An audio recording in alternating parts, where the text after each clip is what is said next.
मान्यताएं।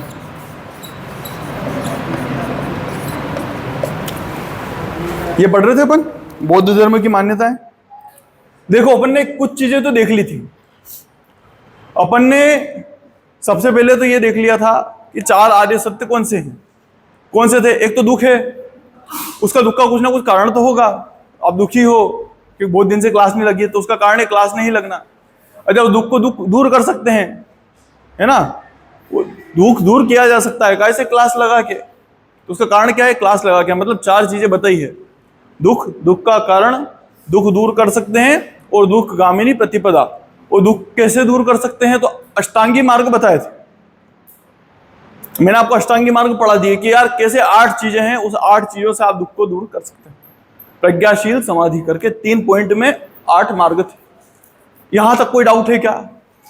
नहीं है। आगे बढ़े। देखो अब अपन देख रहे हैं बौद्ध धर्म की मान्यताएं। क्या आखिर में उसकी मान्यताएं क्या क्या है?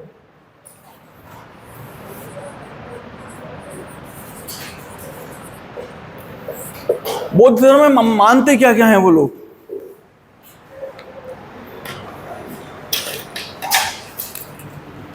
पहला पॉइंट समझने की कोशिश करना चाहिए, समझ में आएगी। थोड़ी सी दार्शनिक बातें हैं और थोड़ा सा गहराई से समझोगे तो समझ में आएगा। जैसे हिंदू धर्म की कुछ मान्यताएं हैं, हमारी कुछ मान्यताएं हैं। जैसे अपन ईश्वर में मानते हैं कि एक ईश्वर है, परम ब्रह्म है, मानते हैं। मुसलमानों की कुछ मान्यताएं, वो मानते हैं कि एक ही ईश्वर है, अल्लाह एक है, उसके अलावा कोई और ईश्वर नहीं है। ला इलाहा इल्लल्लाह मोहम्मद रसूल अल्लाह। इसका मतलब होता है कि दुनिया में अल्लाह के अलावा और कोई नहीं है, सिर्फ वही पूजने लायक है, और उसका एक रसूल है, मोहम्मद है, आखिरी रसूल। पैगंबर कौन है? मोहम्मद। इसका यह अर्थ होता है। मतलब ये उनकी मान्यताएं हैं। अगर आप इस मान्यता को नहीं मानोगे तो मुसलमान कहलाओगे? नहीं कहला सकते। हिंदुओं की कुछ मान्यताएं, जैसे हिंदू आत्मा को मानते हैं। मानते हैं ना अपन कि अपने अंदर एक आत्मा है, एक ईश्वर है, ऐसे करके अपनी कुछ मान्यताएं हैं, राइट? ऐसे अपने को किसकी देखनी मान्यता है? बौद्ध धर्म। इसकी पहली मान्यता है कि अनिश्वरवादी है।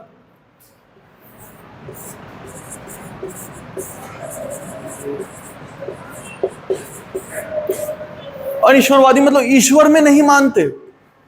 बौद्ध भी अनिश्वरवादी हैं। अब बोलेंगे सर ईश्वर नहीं मानते तो इस सृष्टि की रचना किसने करी? सही बात है ना? अरे भाई, अगर तुम ईश्वर को नहीं मानोगे तो तुम्हारे दिमाग में पहली चीज ये आएगी कि सर ये ब्रह्मांड किसने बनाया? कौन था कर्ता धर्ता इसका? सर हम कैसे आए? हमसे पहले कौन आया होगा? इस सृष्टि की रचना कैसे हुई? कौन था वो करने वाला? राइट? बौद्ध धर्म का, जैन धर्म का ये कहना है कि सृष्टि पहले से ही है, शाश्वत है। प्रकृति शाश्वत है, वो खुद ऊपर नीचे होती है। इसको बदलने वाला कोई भी नहीं है, कोई व्यक्ति नहीं है, मतलब कोई ईश्वर नहीं है। ये नित्य है, जैसी है वैसी ही है, बस इसमें परिवर्तन होता रहता है, पर कोई कर्ता धर्ता नहीं है इसका। जैसे इसका एग्जाम्पल लो कि आप अपने खेत को कुछ सालों के लिए छोड़ दो ऐसे कैसे, और वहां पे कुछ चूहे भी छोड़ दो, तो आपको क्या लगता है पूरे खेत में चूहे हो जाएंगे? होंगे? नहीं हो पाएंगे, क्योंकि सांप भी आके बसने लग जाएंगे। सांपों के लिए फिर पक्षी, बाज आके उन सांपों को खाने के लिए बस जाएगा।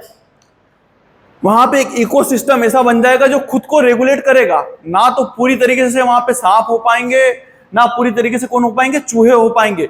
आपको उसमें इंटरफेयर करने की जरूरत पड़ रही है क्या? आपको अंदर जाके कुछ व्यवस्थाएं जमानी पड़ रही है क्या? खुद से चल रही है व्यवस्थाएं। ऐसा इनका कहना है कि ईश्वर नहीं है, व्यवस्थाएं खुद से चल रही, अनिश्वरवादी है। ये धर्म नास्तिक है। क्या है? अनिश्वरवादी। समझ में आ गया बेटा? डाउट तो नहीं है? कोई चलाने वाला नहीं है, खुद से चलती है चीजें। दूसरा इनका ये कहना है कि नास्तिक दर्शन है। ये इनका ही कहना है, हमारा कहना है। क्या है?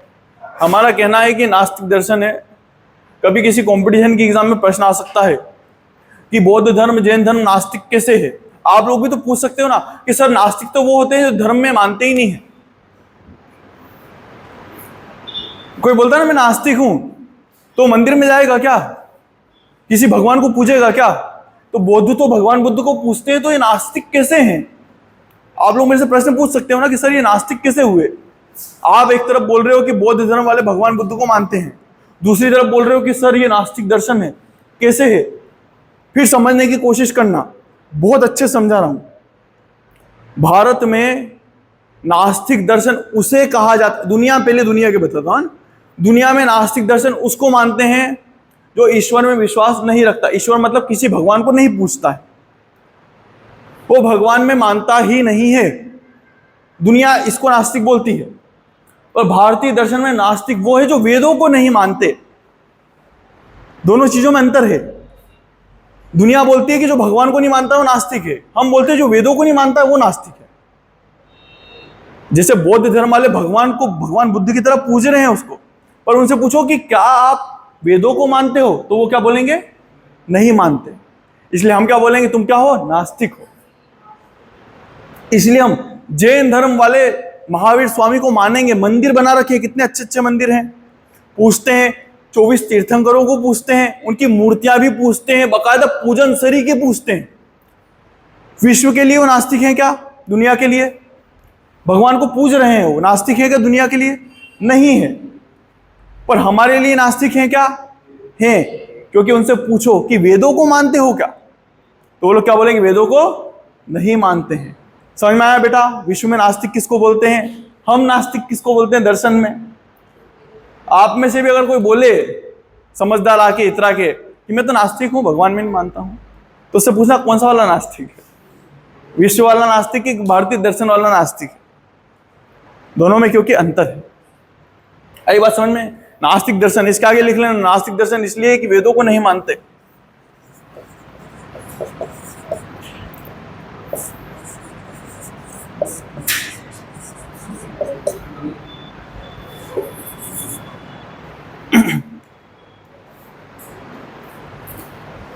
और देखिए, ये तो दो चीजें हुई।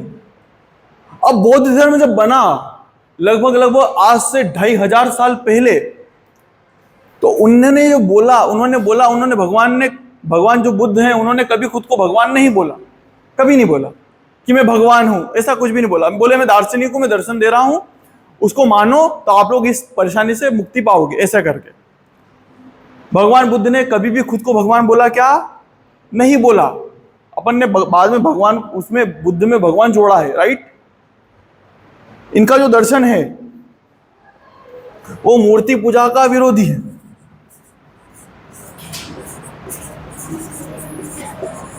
मूर्ति पूजा नहीं, बौद्ध दर्शन में मूर्ति पूजा नहीं है। फिर आप बोलोगे कि इतनी बड़ी बड़ी भगवान बुद्ध की मूर्तियां फिर आई कहां से? आप बामियान की पहाड़ियां थी अफगानिस्तान में, आप वहां जब जाके देखते तो आपकी जो स्कूल की बिल्डिंग है उसको ऐसे सीधा खड़ा कर दो, पूरी बिल्डिंग को। ये 4 कोने हैं ना, इन चारों को इकट्ठा करके सीधा खड़ा कर दो। इतनी बड़ी भगवान बुद्ध की मूर्तियां बना रखी थी, इतनी बड़ी। आप देश के हर हिस्से में जाके देखो, आपको भगवान बुद्ध की मूर्तियां मिलेगी। सर आप तो पढ़ा रहे हो कि मूर्ति पूजा का विरोधी थे, बताऊंगा क्यों। इसके 2 भाग हो जाएंगे, हीनयान महायान। हीनयान वाले बौद्ध धर्म की मूर्ति को नहीं पूजेंगे, जबकि महायान वाले क्या करेंगे? पूजेंगे। अपन उनको अलग से पढ़ेंगे, बस अभी समझते रहो कि मूल पढ़ रहे हैं कि मूल सिद्धांत क्या है। तो मूल में क्या है? मूर्ति पूजा के विरोधी हैं। और देखते हैं क्या है, वेदों का खंडन करते हैं। और क्या है? अनिश्वरवादी हैं, ये भी हो गया, अनिश्वरवादी हैं, वेदों का खंडन। आत्मा को भी नहीं मानते हैं, अनात्मवादी हैं।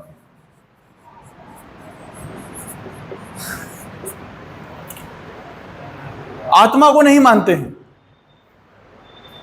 हम और आप मानते हैं ना कि हमारे अंदर एक आत्मा है, चित्त है। वो भूत वाली आत्मा नहीं है ना। मैं आत्मा कह रहा हूं तो तुम्हारे दिमाग में आ रहा है कि वो औरत है जिसने सफेद साड़ी पहन रखी है, उसके पैर उल्टे हैं। अरे बेटा, ऐसी वाली आत्मा नहीं, वो मूवी वाली आत्मा नहीं कि इसको आत्मा लग गई। आत्मा मतलब ऊर्जा, ऊर्जा रहती है। ऊर्जा में मानता हूं। तुम में से कितने लोग भूतों में मानते हैं? हाथ खड़े करो। 1। भूतों में कितने लोग मानते हैं? 2 और 3 4, वो शर्मारा की बोलूं कि नहीं बोलूं, 5 6 7। ये लोग मान रहे हैं क्योंकि इनको घर पे जाके सोना है रात को। जो लोग मना कर रहे हैं वो रात को घबराएंगे कि मैंने मना कर दिया था, वैसा नहीं, भगवान दिखा दें।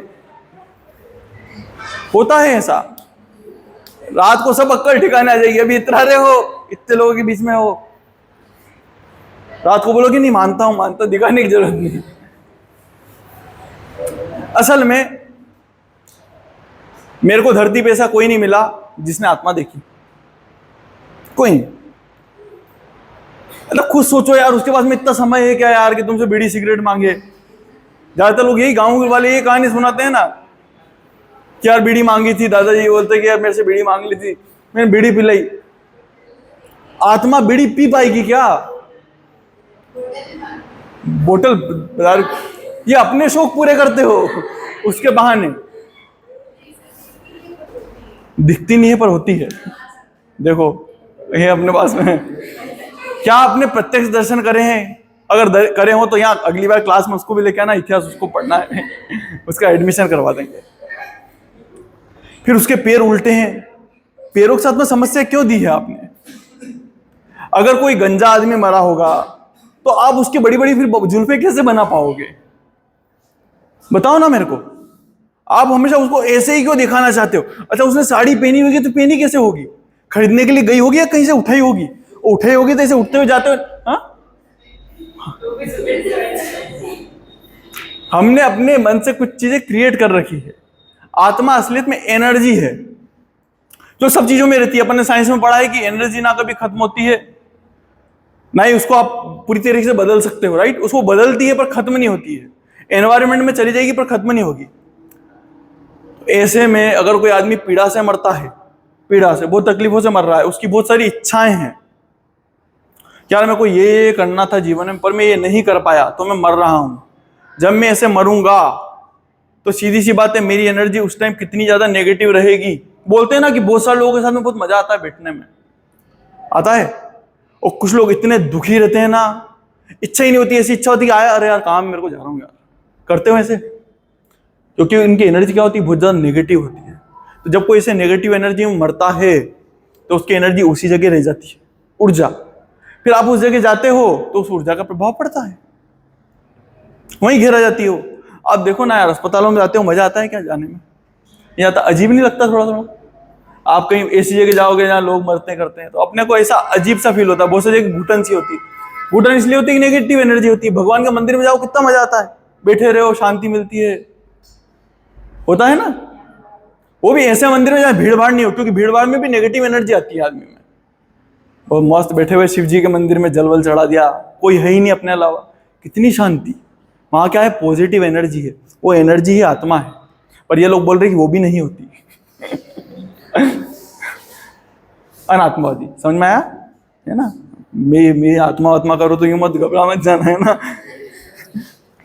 फिर एक ये बात करते हैं क्षणिकवाद की, मेरे को बहुत प्यारी लगती है बात, क्षणिकवाद। बौद्ध धर्म क्षणिकवाद की बात करता है। अगर हम इससे कुछ सीखें तो शायद परेशानियां खत्म हो जाए जीवन की। हम लोग कितनी टेंशन पाल के रखते हैं, पालते हैं ना? घर की टेंशन, घर पे जाके खाना बनाने की टेंशन भी है, बहुत सारे लड़कों को खेती की टेंशन है, फॉर्म जमा करने की भी तो टेंशन होगी, लास्ट तारीख तो नहीं जा रही है कहीं, पढ़ाई की भी टेंशन है, उपस्थिति की भी टेंशन है, फिर अपने रिश्ते नातों की भी टेंशन है, बहुत टेंशन है ना? क्षणिकवादी ये बोलता है कि कुछ चीज स्थायी है ही नहीं, सब क्षणभंगुर है। क्षणभंगुर मतलब खत्म हो जानी है। सिकंदर रहा, दुनिया जीत ली, और आखिरी में क्या बोल के गया था कि मेरे हाथों को मेरी कब्र से ऊपर उठा के रखना था कि दुनिया देखे कि मेरे पास कुछ भी नहीं रहा। तो हम इतना लोड क्या पाले? हमारे पास सिकंदर भी नहीं कि बहुत कुछ हो, छोटी छोटी चीजों का लोड पाल के रखते हैं। कुछ होना है क्या आखिरी में? आज से 50 साल बाद, 60 साल बाद हम सब मर जाएंगे, फिर कोई पूछेगा क्या? सच सच बताना, कोई पूछेगा कि तुमने क्या करा उस दिन, इतनी लोड पाल के क्यों रहे थे? तो टेंशन लेनी चाहिए क्या? नहीं लेनी चाहिए। ये चीज सिखाती क्षणिकवाद। कोई सी भी चीज स्थायी नहीं है, सब क्षण भर के लिए आई है। आप खुद देखो, अपने सामने कितने ही लोग मर गए, कितने लोग मर जाते हैं, जीवन को ढंग से जी नहीं पाते टेंशन में।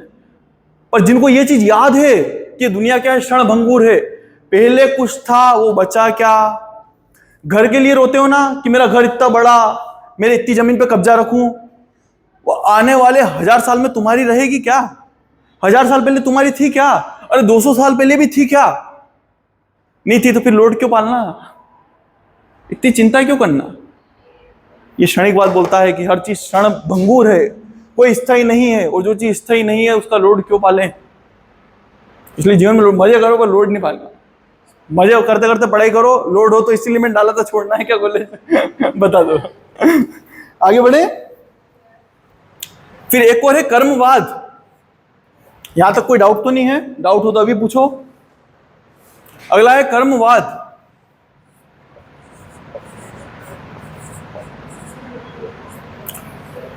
एक होता है ज्ञानवाद, एक होता है ज्ञान मार्ग, एक होता है भक्ति मार्ग, और एक होता है कर्म मार्ग। जैसे अगर आप भगवत गीता पढ़ोगे तो आपको तीनों मिल जाएंगे। ज्ञान मार्ग की शाखा बोलती है कि ईश्वर को काय से पा सकते हो? तो ज्ञान से। ज्ञान काय का ज्ञान? तो मैंने दार्शनिक ज्ञान जो बताया था ना। असलियत में पूछा जाए कि ब्राह्मण कौन? ब्राह्मण की जो परिभाषा है ना, ब्राह्मण का अर्थ होता है ब्रह्म को ज्ञान से जान ले। अपने पीछे से ब्राह्मण लिखने से कुछ भी नहीं होता, वो असलियत के ब्राह्मण ही नहीं। असलियत के ब्राह्मण की परिभाषा है वो यही है जो ज्ञान जान ले कर्मों से, परम सत्य को जान ले। तो आप क्या हो जाएगा? ज्ञान मार्गी हो जाओगे। एक होता है भक्ति मार्गी, भक्ति कर करके भगवान मिल गए, मीरा को मिले थे। एक और वो कौन था जिसने हिरण्यकश्यप को मारा था? प्रहलाद को मिले थे, भक्ति मार्गी था वो ज्ञान पे ध्यान देता था। क्या करता था? भगवान का नाम जप करता था, उनको मिले। तो दो मार्ग हो गए, एक ज्ञान मार्ग, दूसरा कौन सा हो गया? भक्ति मार्ग। तीसरा मार्ग है कि मेरे को ना ज्ञान से मतलब है ना भक्ति से मतलब है, मैं अच्छे कर्म करूं, मैं ना मंदिर जाऊंगा ना पूजा करूंगा, ना मैं बहुत ज्यादा दर्शन की पढ़ाई करूंगा कि हे भगवान मैं आपको कैसे पाऊं, पर मैं क्या करूंगा? मैं सिर्फ इतना सा करूंगा कि मैं जो कर्म करूंगा वो अच्छा करूंगा, मैं किसी को तकलीफ ना दूं, किसी को तकलीफ हो रही है तो उसके लिए खड़ा हो सकूं, गलत को गलत कह सकूं, सही को सही कह सकूं, किसी जानवर को ना मारूं, किसी को ना तकलीफ दूं। बस ये क्या हो गया? कर्मवाद। आप जो कर्म कर रहे हो वो कैसे रहे? ईश्वर को पाने योग्य रहे। तो बौद्ध धर्म बोलता है कर्म करो, जो भगवान कृष्ण भी बोल के गए, कर्म करो और फल की चिंता मत करो। फल कहां मिलते हैं? बाजार में। समझ में आ गया? कर्मवाद तीन शाखाएं होती है, ज्ञान मार्गी, एक भक्ति मार्गी और दूसरी ये आपके सामने कर्म। ये कौन सा हो गया? छठा पॉइंट। सातवां है पुनः जन्म को मानते हैं।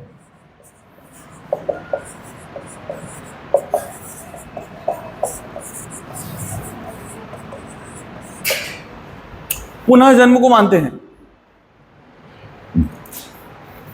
दलाई लामा नाम सुना है आपने? दलाई लामा सुना है ना? तिब्बत के धार्मिक नेता को क्या बोलते हैं? दलाई लामा। जो दलाई लामा होते हैं वो ये माना जाता है कि अगला दलाई लामा की पहले घोषणा कर देंगे कि मेरा जन्म वहां पे होने वाला है। ये आत्मा को नहीं मान रहे, बिना आत्मा के ही जन्म लेने की बात करते हैं। ये थोड़ा सा क्या है? विस्मयकारी बात है, थोड़ी अजीब चीज है। अगर तो आत्मा इधर से इधर जाएगी ही नहीं तो फिर कैसे जन्म ले लोगे? पुनः जन्म कैसे होगा? पर ये बोलते हैं, इनका कहना है कि हाँ व्यक्ति वही रहता है, और कैसे रहता है ये बता नहीं पाते हैं, पर हाँ रहता है। तो ये क्या बोलता है? पुनः जन्म को मानता है। प्रश्न ऐसे आएगा, प्रश्न बताऊं कंपटीशन में कैसे आता है, तो तैयारी कर रहे हो, ऐसे आता है कि बौद्ध धर्म में पुनः जन्म की बात करते हैं क्या? कर्मवाद को मानते हैं क्या? आत्मवादी है कि क्षणिकवादी है? तो इनमें से आपको बताना पड़ेगा कौन से हैं कौन से नहीं। और मेन ये सबसे ज्यादा इंपॉर्टेंट होते हैं, एक तो पुनः जन्म और दूसरा क्या है? अनात्मवादी। मोस्ट इंपॉर्टेंट चीज है कि बौद्ध धर्म में आत्मा को मानते ही नहीं है। ठीक है, आगे बढ़े। अब थोड़ा सा हीनयान महायान देख लेते हैं।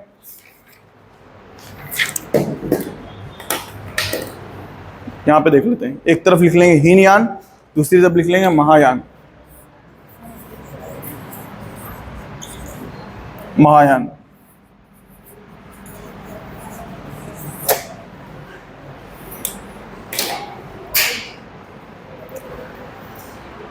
हीनयान वाले शुरुआत के लोग हैं। उनका ये कहना था कि बुद्ध कौन है? मानव है। चाहे एक आम इंसान जिसने ज्ञान प्राप्त करा और उसने ज्ञान दे दिया, तुम में से भी कोई बौद्ध बन सकता है, भगवान बुद्ध बन सकता है, ऐसा किनका मानना है? हीनयान वालों का। भगवान बुद्ध कौन है? मानव। महायान वालों को बोलना पागल हो गया, इससे तुम जैसे मानव कोई ज्ञान प्राप्त कर पाएंगे? उनका बोलना है कि नहीं, मानव नहीं है, कौन है? अवतार हैं। किसके अवतार है? तो विष्णु के अवतार। तो ये क्या बोल रहे हैं? अवतार है। अब जब अवतार मानेंगे तो मूर्ति बनानी पड़ेगी कि नहीं बनानी पड़ेगी? मानव की मूर्ति बनती है? तुम्हारे घर पे तुम्हारी मूर्तियां हैं? नहीं है। तो यहां मूर्ति है। खैर मैं तो बनाने की सोच रहा हूं, है ना। एक कॉलेज में बनवा देंगे यार, जीते जी मेरी मूर्ति अच्छी बढ़िया, खुद ही माला मत चढ़ा देना, बस बनानी है और अवतार घोषित कर दूंगा उसको। तो मूर्ति नहीं है, यहां मूर्ति है।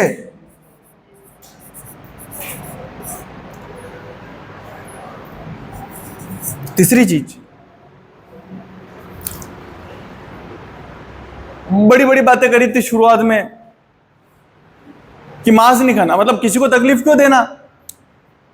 अब वो भी अपवाद है कि भगवान बुद्ध भी काय से मरे थे? तो सुअर का और शुगर का मांस खा के मरे थे। पर बौद्ध धर्म का जो हीनयान है वो क्या बोलती है कि मांस नहीं खाना, मतलब नॉनवेज नहीं खाना, वेजिटेरियन रहना। तो मैं मांस लिखूंगा तो आप समझ जाओगे ना कि वेजिटेरियन होने की बात कर रहा है, शाकाहारी। ये कौन है? शाकाहारी लोग हैं। जबकि महायान शाखा वाले बोलते हैं कि नहीं, खा सकते हैं, खा लो, जरूरत पड़े तो खा लो। ये मांसाहारी भी हो सकते हैं।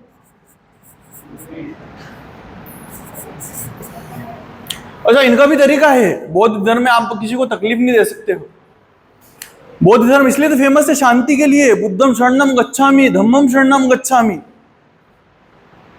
बिल्कुल शांति, अहिंसा, वैसा वाला सब बुद्ध से निकला हुआ है। तो इनका ये कहना है कि क्योंकि बकरे की गर्दन काटने में उसको तकलीफ होती है, राइट, इसलिए बकरे की गर्दन नहीं काटनी चाहिए, उसका गला घोट के मार दो।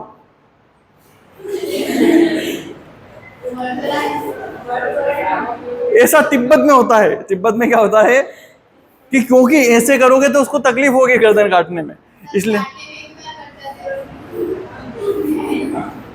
तिब्बत, इसको तिब्बत भेजो, ये समझा क्या आएगी। तो वो लोग क्या करते हैं, बकरा रखा इस पे, फिर ऐसे उसके पैर वैर बांध दिए। तुम फील कर रहे हो क्या इसको? बकरा फिर क्या करेंगे, अच्छा ऐसा कोई चीज लेंगे जिससे सांस ना ले पाए, उसको ऐसे मुंह पे दबा के खत्म, फिनिश। और ये बताते हैं कि इससे तकलीफ नहीं हुई इसको। ठीक है, अपने अपने शौक है।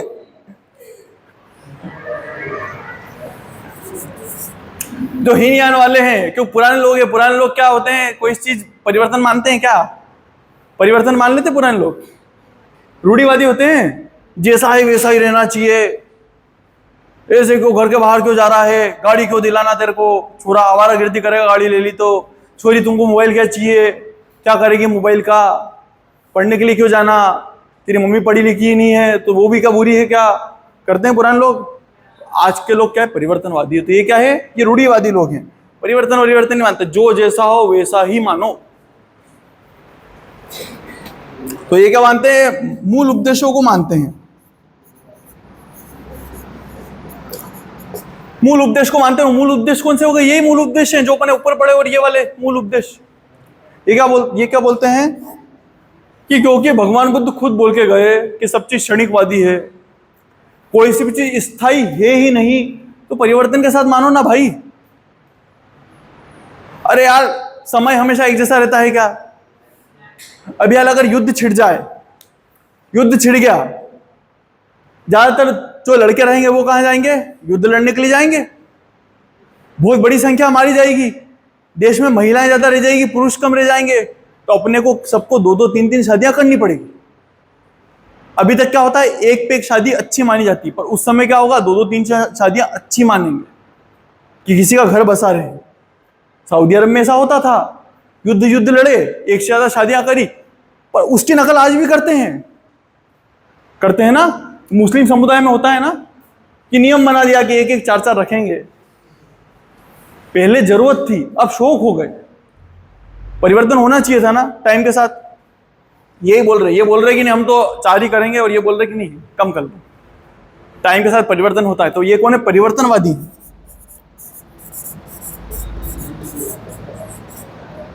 चीज आ रही है समझ में, डाउट तो नहीं है, समझ रहा है। 4 बस समझ में आ गया हुआ है ना। तो खुश तो नहीं हो गया था, युद्ध छिड़ जाए काश। अच्छी बात नहीं बेटा, है ना, मेरी हंसी मत जाया कर। चलिए अब ये देखते हैं कि फैला कहां पे है। कहां लिखे, ऊपर लिख दे थोड़ा सा। एक तो है हीनयान, दूसरी है महायान। फैली कहां से कहां तक है। हीनयान आप देखोगे तो भारत के जो आसपास के देश हैं, आसपास के मतलब जो दक्षिण भारत में जो देश हैं, दक्षिण की तरफ या दक्षिण पूर्व की तरफ, वहां पे कौन सी शाखा फैली है, हीनयान। जैसे आपको मिलेगा बर्मा, पूरब में है श्रीलंका, थाईलैंड, और कहां पे मिलेगा आपको, इंडोनेशिया। यहां पे कौन सी शाखा है, बोलो बेटा कौन सी शाखा है, हीनयान। महायान कहां मिलेगी, तो आपको मिलेगी तिब्बत में। और कहां मिलेगी, जापान में। और कहां मिलेगी, कोरिया में। और कहां मिलेगी, चीन में। ठीक है। भारत के भी जो अपने साइड के एरिया है वहां पे हीनयान शाखा चलती है।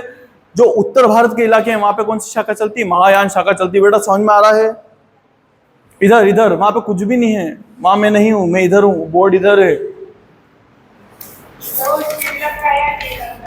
वो श्रीलंका है, ये श्री SHREE, ये देखो श्री, ऐसे बनाते हैं श्री कुछ, ये देखो।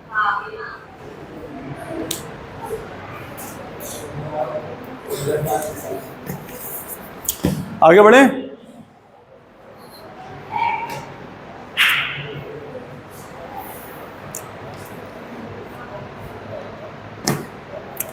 अब ये पंचशील सिद्धांत की बात भी करता है बौद्ध धर्म की। पंचशील,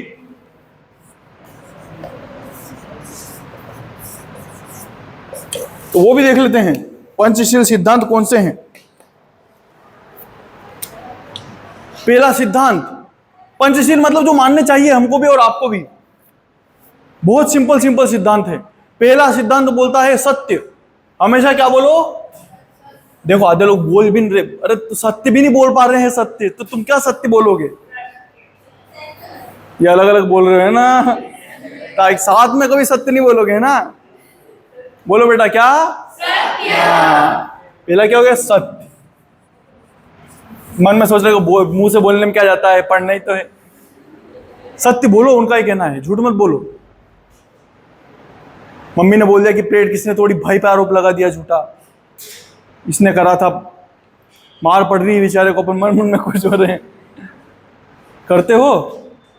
मेरी बहन बहुत करती है, बहुत मार खाई है मैंने उसके पीछे, दुख बाहर आ रहा है मेरा। दूसरा अहिंसा। अहिंसा ये दूसरा, ये 2 ही तो लिख रखा है। क्या किसी ने कुछ और, 3 था क्या वो? क्या 3 था क्या? 3 था क्या? 2 ही था। देखो यार बेटा तेरी प्रेजेंट वाला बता जाना मेरे को, है ना। 2 में लिख रहा है अहिंसा। ठीक है। अहिंसा मतलब जानते हो ना, घर में सांप घुस गया, आराम से बाहर निकाल सकते हैं, फिर भी मर्दानगी दिखाने के लिए। हमारे इधर हैं 2-3 मेरे परिचित हैं ऐसे लोग जो सांप को मार के यूं, अरे यार देखो आज तो जानवर मारा, अरे यार तुम उस बेचारे जानवर को, उसकी क्या गलती है यार, वो तो धरती को अपना समझता है। मेरी माँ एक ही चीज बोलती है कि बेटा धरती सबकी है, तेरे अकेले की नहीं है। उसको थोड़ी पता कि तेरे रजिस्ट्री करवा रखी है इस घर की। उसके लिए तो ये है कि प्रकृति है, प्रकृति में आगे आएंगे हम तो घूमेंगे, अपन ने उनके लिए जगह छोड़ी ही नहीं, कहीं तो घुसेंगे। ऐसे में अपन चाहे तो बेटा बाहर भी निकाल सकते हैं। अपने को बाहर निकालना नहीं आता तो बहुत सारे ऐसे लोग हैं जो यही काम करते हैं, उनका रोजगार है, उनको भी रोजगार दो। कुछ पैसे लेते हैं, वो बाहर निकाल के ले जाएंगे, अपने साथ में जंगल में छोड़ के आ जाएंगे। पर नहीं, अपने को तो क्या करना, मार के दिखाना 4-5 औरतों को कि देखो मैंने सांप मार दिया। डरता थोड़ी हूं मैं। अरे मैं सच बोल रहा हूं।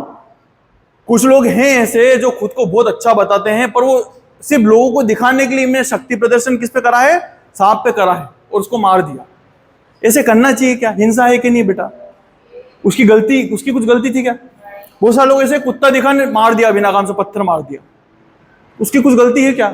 जानवर है, घूम रहा है, पैर रगड़ेंगे, फिर वो पीछे पीछे दौड़ेगा, फिर उसको मारेंगे। उसको थोड़ी पता यार। ऐसे ही चींटियां नजर आई तो चींटियों को बस घूम कर रख दिया, खत्म कर दिया, ऐसे कैसे जाके पैरों से ऐसे मार के खत्म कर दिया। बेचारा घर में चूहा आ गया, चूहे का क्या दोष है भाई? उसके लिए पिंजरा भी आता है, पर लोग क्या लगाते हैं, वो जिसमें ऐसे रहता है उस पर फंस जाता है। बहुत सारे लोग तो जहर खिला देते हैं। क्यों खिलाना यार? मतलब बचा सको तो बचाना चाहिए, किसी जीव को क्यों मारना? ये अहिंसा, समझते हो ना? अहिंसा ऐसे बोल के भी अहिंसा नहीं करना है ना, अच्छी अच्छी बातें करेंगे। फिर अस्तेय, सत्य अहिंसा अस्तेय।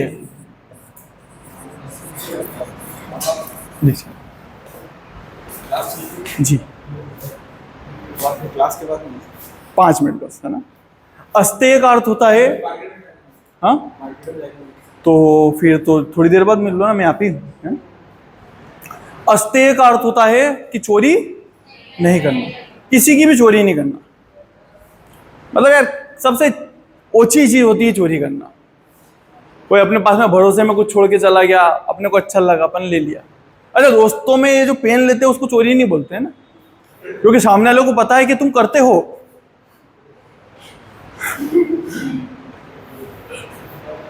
मेरा एक दोस्त है,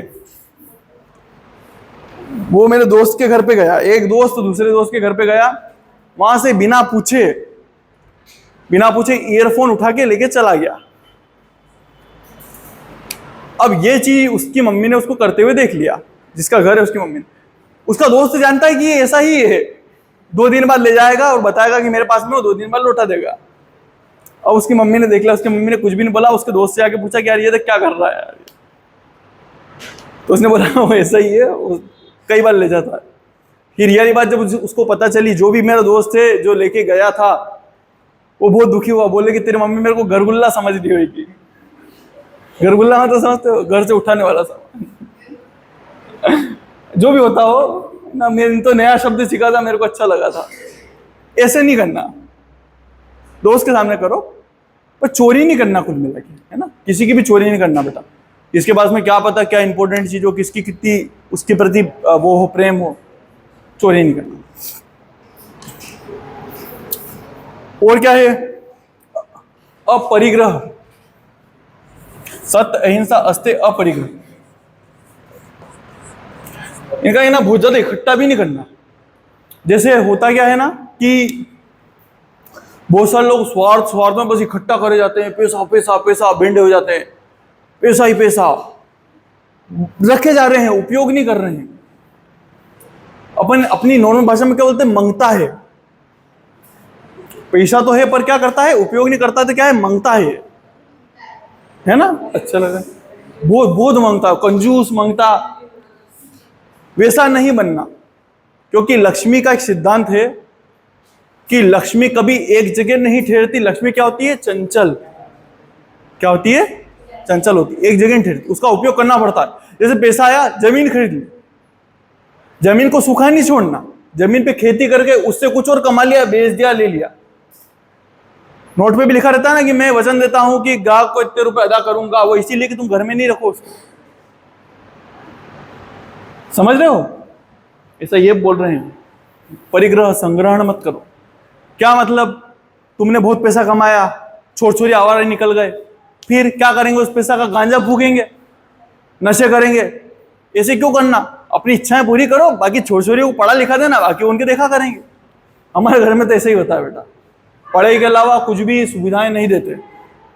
जहां तुमको पढ़ना पढ़ाएंगे, खूब पैसा खर्च करते हैं पढ़ाने पे। इसलिए हम तीनों बहन भाई नौकरियों में हैं। दो तो सरकारी नौकरी में है, तीसरी प्राइवेट में, पर हमसे ज्यादा कमाती है सरकारी वालों से। तो समझ रहे हो ना, हमारे ऊपर माँ बाप ने काय पे खर्च करा? ऐशो आराम पे नहीं करा, काय पे करा? पढ़ाने पे। वो करना चाहिए, संग्रहण करके नहीं रखना चाहिए।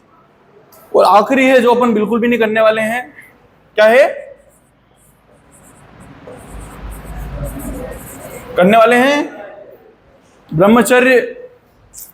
ब्रह्मचर्य का मतलब होता है किसी के प्रति आकर्षण ना होना। ये नेचुरल फिनोमिना है, शादी भी करेंगे, बालक बालिकाएं भी होंगे, सब होंगे, ठीक। ये 5 सिद्धांत थे। 10 शील और देख रहे हो, 5 सिद्धांत प्लस 5 और चीज मिलके क्या बन जाती है? 10 शील। ये पंचशील सिद्धांत है, एक 10 शील सिद्धांत भी है। 10 शील, 10 शील, 10 शील मतलब पंचशील प्लस 5, तो कितने हो जाएंगे? 10। अब इस 5 में, ये जो 5 है उसमें पहला क्या है? पहला ये बोलता है कि दोपहर के बाद भोजन नहीं करना। ऐसा नहीं कि खा जा रहे हो। एक तो होता है कि जीने के लिए खाना, और दूसरे होते हैं जो खाने के लिए जीते हैं, कि जी इसलिए रहे कि अच्छा खाना। मुझ जैसे लोग, देखो यार, खाने से तो मेरे को प्रेम है यार, उससे कुछ कर नहीं सकते, पर अपन क्योंकि इसको समझ रहे हैं इसलिए इसका कहना है अति मत करो यार। खाने में अति मत करो कि तुम्हारा दिमाग बस खाने में ही रहे, खा रहे पी रहे बस लेट रहे हैं, जीवन ऐसा हो जाए। तो मना कर रहा, बोलो दोपहर के बाद भोजन नहीं करना, के बाद भोजन नहीं। इस हिसाब से मेरे को तो क्या पता क्या घोषित कर देते। मैंने तो कल ही शायद 1:30 बजे भोजन करा होगा रात को।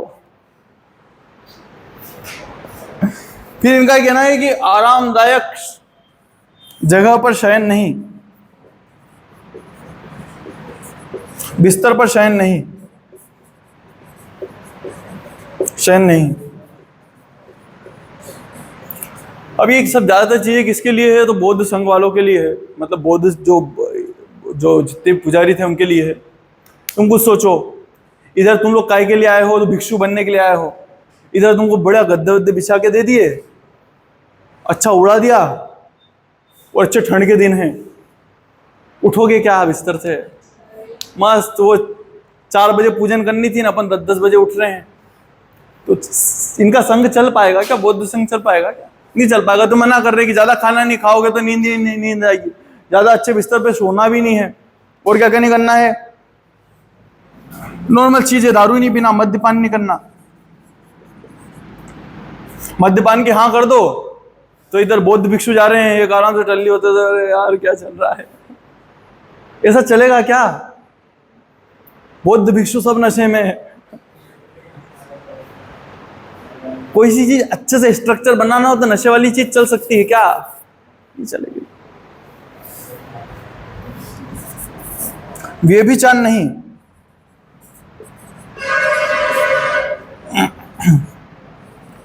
व्यभिचार नहीं का मतलब होता है, देखो इस शब्द को समझना, मैं बताऊंगा। इस शब्द से बहुत बड़ा आशय निकलता है, फिर बता रहा हूं, बहुत ध्यान देना अभी इस शब्द पे, सब छोड़ दो लिखना करना। व्यभिचार का मतलब बेटा ऐसा होता है कि माना कि ए और बी पति पत्नी है, ए बी पति पत्नी है, ठीक है। ए कौन है? ये गर्ल है, बी कौन है? बॉय। अगर ये गर्ल सी के साथ में संबंध बनाए शादी के बाद में, तो ये कौन होगी? व्यभिचारी होगी। अगर ये बी डी के साथ में संबंध बनाए जो कोई और है, तो ये कौन हो गया? व्यभिचारी हो गए। ये क्या होती है? गाली होती है। क्या होती है? क्या होती है? गाली होती है कि नहीं होती है? अच्छी चीज है क्या? नहीं है ना? बताऊंगा बेटा बाद में, है ना? अभी ये चीज समझ गया ना, यहाँ पे क्या है, व्यभिचार की मना है। और आगे बढ़ते हैं। एक और इनका कहना है कि कीमती आभूषण भी नहीं, कीमती आभूषण नहीं, मतलब इधर सारे सारे भिक्षु चल रहे हैं, एक भिक्षु ने तो अच्छे से कीमती आभूषण पहन रखे, गले का हार पहन रखा है अच्छा सा सोने का, उसके साथ में एक और भिक्षुणी भी चल रही है, वो पूछ रही कि बताना तूने हार कहां से लिया। ऐसे चलेगा क्या संघ? नहीं चल पाएगा ना। इनका ध्यान तो इसी पे रहेगा फिर कि तूने तो अच्छे कपड़े पहन रखे, बताना कहां से लेके आया था यार, मेरे को भी लेने हैं यार। फिर वो बोलेंगे यार इसके अच्छे कपड़े, इसकी बात मानो, ये तो कैसा रहता है यार, चल भाग यहाँ से। वो महिलाओं में कितना ज्यादा होगा ये जो भिक्षुणियां बनवा दी है उनको, वो तो दिन रात इसी में लगी रहेगी। तूने देखा वहां से लेके आई थी वो, इतने का बता रही थी, जबकि इतने का तो था भी नहीं, करती है ना। तो ऐसे संग चल पाएगा क्या? आभूषण नहीं पहनना। ठीक है, आज के लिए बहुत है। ठीक है बेटा, धन्यवाद। कोई डाउट तो नहीं है? देख लो, अपन ने बौद्ध धर्म समझ लिया है, इसकी व्यवस्थाएं समझ ली। अब कोई आपको बौद्ध धर्म का वाला नजर आएगा तो आप जान लोगे कि उसके मन में क्या क्या विचार हैं, ये सारे विचार हैं। ठीक है बेटा, धन्यवाद।